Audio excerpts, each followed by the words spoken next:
the other side, it's a full head of teeth. So we can use implants to support dentures to provide extra stability. We use implants for a whole bunch of things. It's completely changed dentistry and how we treat people with missing teeth, and they're awesome. I mean, those things are the most predictable things that we do now. Once they integrate and are in, they're not going anywhere. And we do in my practice a whole lot of implant work as well. Oral surgery, anywhere from 3 to 5 or 3 to 4 years typically. A lot of the oral surgeons will get an MD degree with that, depending on the program. They treat some crazy stuff. I mean, in their residency, it is a lot of trauma. When you get in a car accident and you've got facial trauma, and I mean, the stuff they do is nuts. It really is. So amazing stuff, the ones that have that training. So if you're into that sort of thing, that's what they do. It's I had a patient that I'm actually finishing.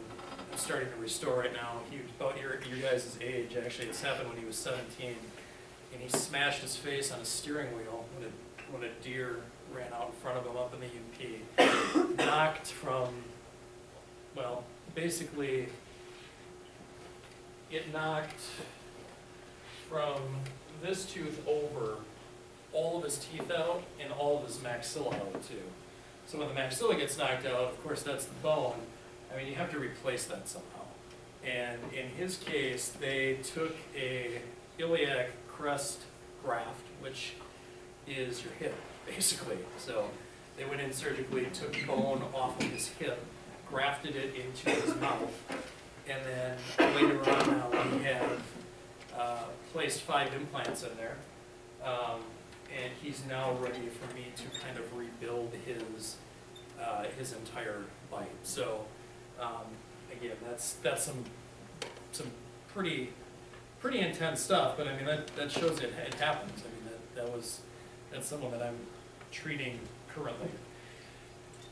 Other specialties in dentistry include oral pathology, which is just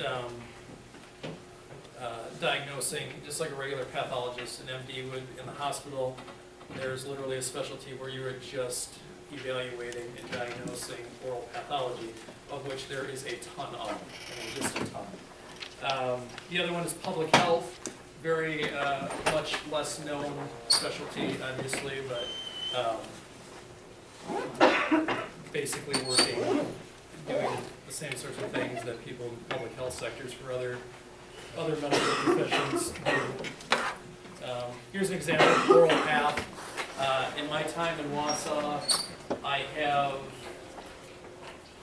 probably run into, I've been doing this for 4.5 years in town, and I think we've had 4 or 5 people that came back cancerous, where we had to, not me, of course, the oral surgeon, but resect parts of tongues, or I just had a throat cancer case. So part of our job is searching for this stuff and in diagnosing it, helping diagnose it, sending them where they need to go to get the biopsy and that sort of thing. Questions right now? These are some examples of things that aren't normal. Okay, so I mean, our job is to identify them, and like I said, send them where they need to go appropriately, which typically is to an oral surgeon. That's another thing that they will do is doing the biopsy and the potential removal of whatever needs to be removed if indeed it is cancerous. So prosthodontics, that's another specialty. It's basically complex dentistry. That's an edentulous ridge over there. Someone with dentures, that's what their ridge is going to look like. That's a good ridge, but so prosthodontists are handling complex cases. It's people that are needing more than a couple of teeth restored. It's someone who had that trauma that I was talking about that needs their entire mouth restored, or a lot of the cases that I'm going to show you here in a second are the typical types of cases that a prosthodontist would do. At Marquette, it was a 3-year program. it's cool stuff, but it's very, these people they're good at what they do, I'll tell you that.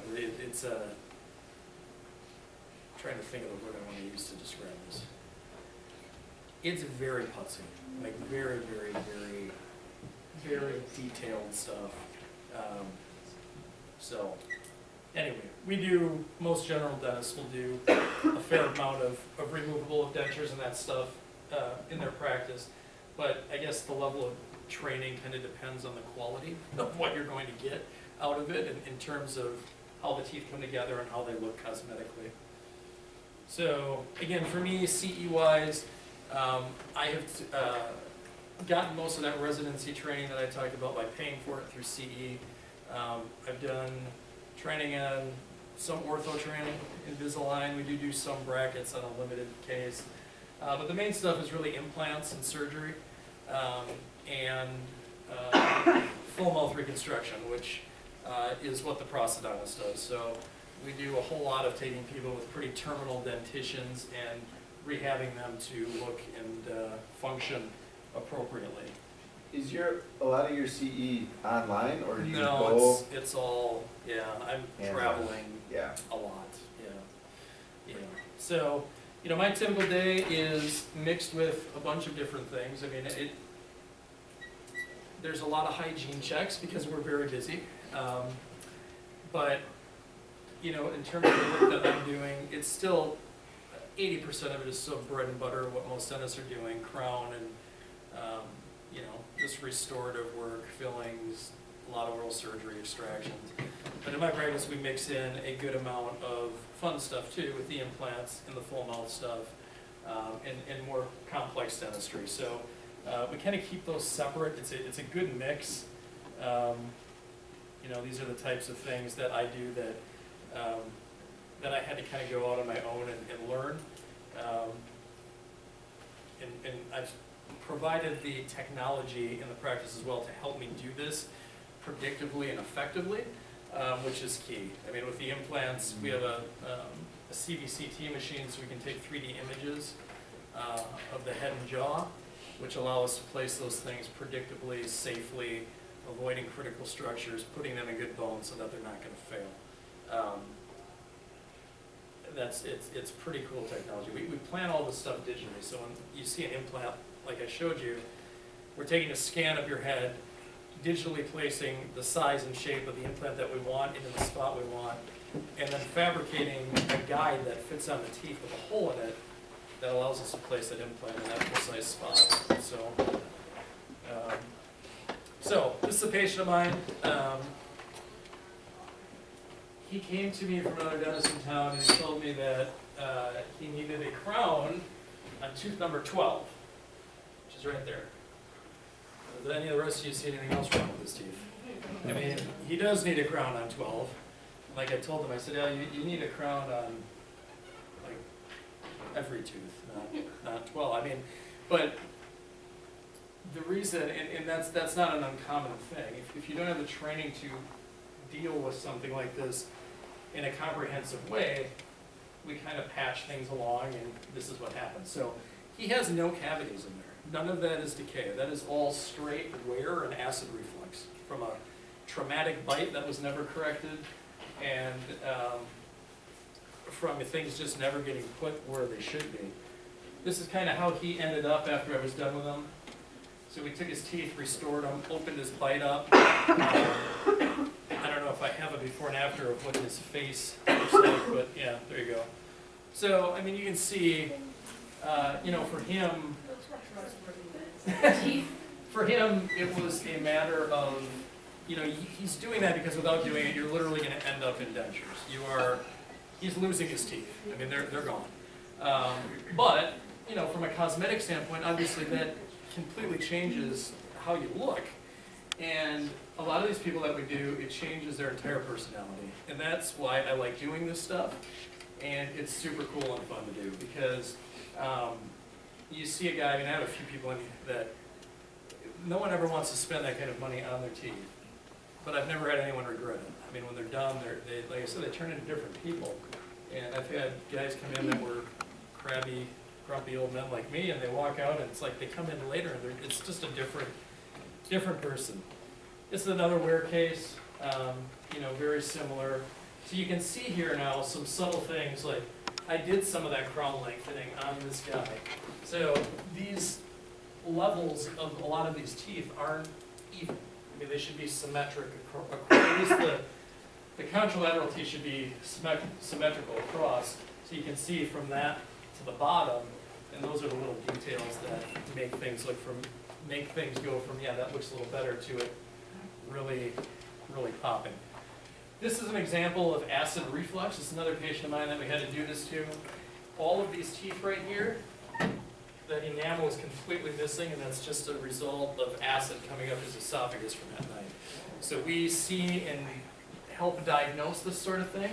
I had to fix all of his teeth. Those teeth in the back, I literally had to extract, and they didn't have any cavity on them. That was just the acid that literally wore all the way through them. So it's a big problem. 20% of acid reflux cases only show dental symptoms. This is that guy earlier that had the wear, but again, you can see there we're lengthening the teeth, restoring their function, kind of evening out his gum tissue, obviously filling in the spaces. So it was a big difference for him. Bite changes. This is a guy who came to me from another office. You can see when he was closing, his lower front teeth were literally hitting his palate. I mean, he was chewing against the roof of his mouth. And, you know, after we were done, that wasn't a great picture on the bottom because he's not biting down all the way, whoever took that. But, you know, we're opening up and resetting where everything goes. It's putting your jaw in a different and better position. It can help cure headaches and all sorts of fun stuff that goes on up in here based off of where your teeth come together. And that was his before and after. Now, on the right there, that was, again, those were all crowns from another office that had been done. I mean, that's all dental work. Those aren't his natural teeth. So, again, big difference, obviously, in the cosmetics from one to another. This is a woman who, acid reflux again, mixed with a rough bite.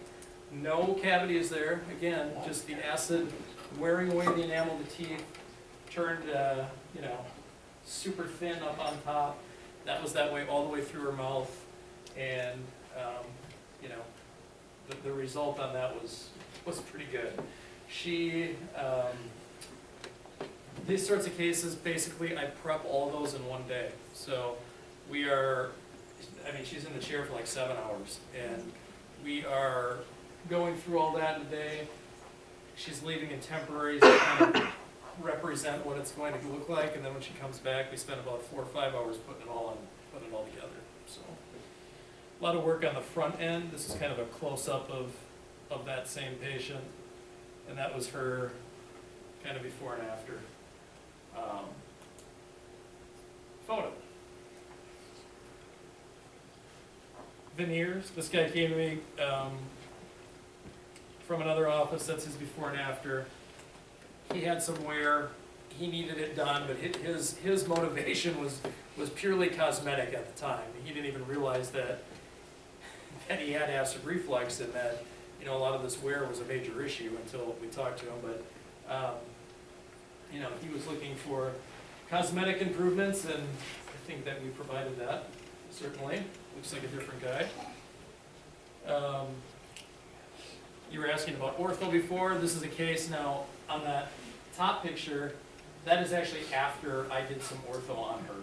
She, so this is a complex case. I mean, she had stuff all over the place. These teeth were, I mean, crooked, overlapped.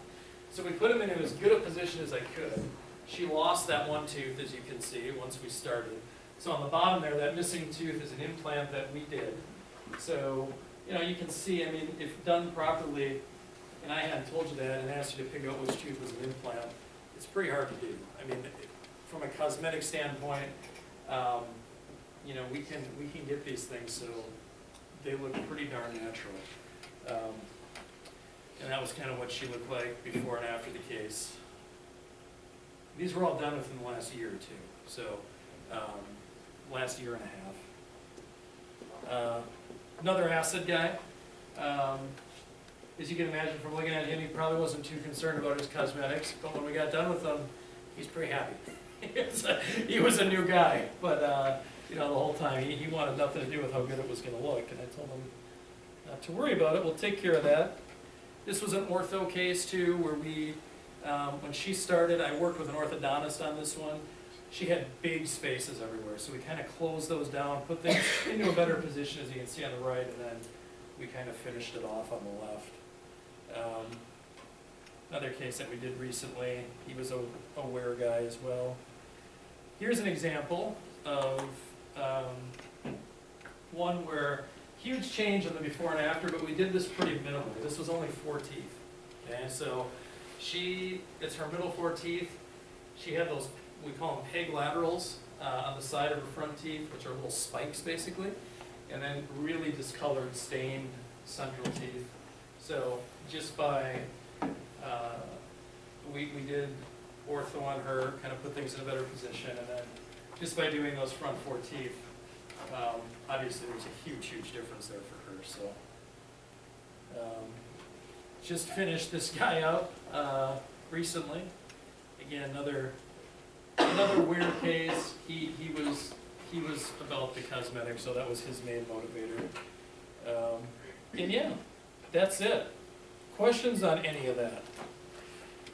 So again, that sort of stuff, like, I mean, it's stuff that I like to do.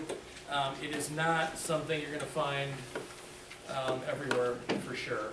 But it's a super rewarding thing, because most of those people, in a lot of cases, their lives are literally completely changed.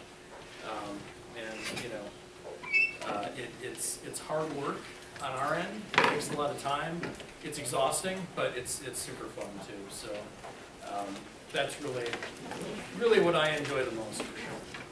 Any questions on anything? Nothing. No, nothing back there. Me! Yeah? Who's your favorite hygienist that works for you? So Brenna's mom works for me. Yeah, well, obviously her. That's not what he said before you got here, but whatever. Where are your trays back there? Hey, I have one question. Do you ever get patients that come in who have teeth damaged as a result of drug use? And then, like methamphetamine, I know as a health teacher, we talk about meth mouth all the time. Do you ever get those types of patients? We do, you know, and most of the time when we get those types of patients, it is, you know, they're kind of in the recovery rehab phase. And I mean, a lot of those people come out in tough times. A lot of them are very embarrassed. You know, they're very embarrassed when they come in. So it's always you're walking a fine line with making them feel comfortable and addressing it. But yeah, I've treated a fair amount of them, and they're super fun people to treat, because, you know, they're trying to turn their life around, and you're taking them from something that's a mess to, you know, looking decent again. But a lot of times the meth gets to a point where you can't do that stuff. I mean, you're extracting teeth because they're just so far gone. Yeah. Anything else? All right, let's thank Dr. Bashong for being here.